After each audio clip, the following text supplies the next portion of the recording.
Before I can talk about how I got my trust back in Jesus, I have to talk about how I lost my trust in Jesus.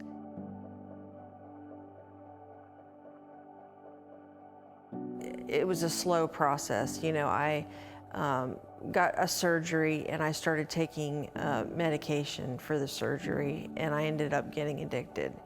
And that just kind of snowballed. I had this hole I was trying to fill. It was this God-sized hole. And I just kept filling it with substances, and it just wasn't enough. I went from, being a teacher, I had my master's degree, I was married, everything was going great until I started taking these substances and I started losing everything. So I lost a couple marriages through that. I lost my home, I lost my job. And it finally got to the point where I was homeless. I just felt like every day I was struggling, and I got so desperate that I went back to my childhood. I went back to that time where I needed God in my life. And the only way to do that was to surrender. And I surrendered my life to God. I got on my knees and I prayed and I said, God, take this away, help me get out of this.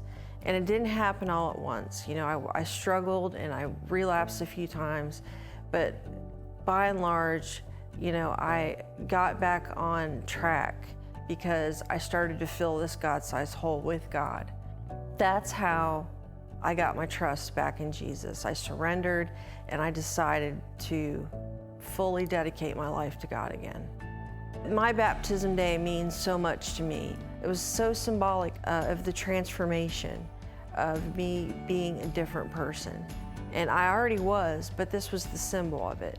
When I was dunked under the water, I just felt like this feeling of euphoria. I just felt like everything was gonna be different. I was changed. I was a different person. I felt God's grace. I haven't felt that shame or guilt since. I'll have periods of memories will pop up of the past, but it goes away. It's not like it plagues me anymore because God took that away. After I came out of the water, it was like I was reborn. I would just encourage anybody who thinks about it to think about baptism as a symbol of your love for God and His love for you. My name is Rickey, and I was baptized August 30th, 2020.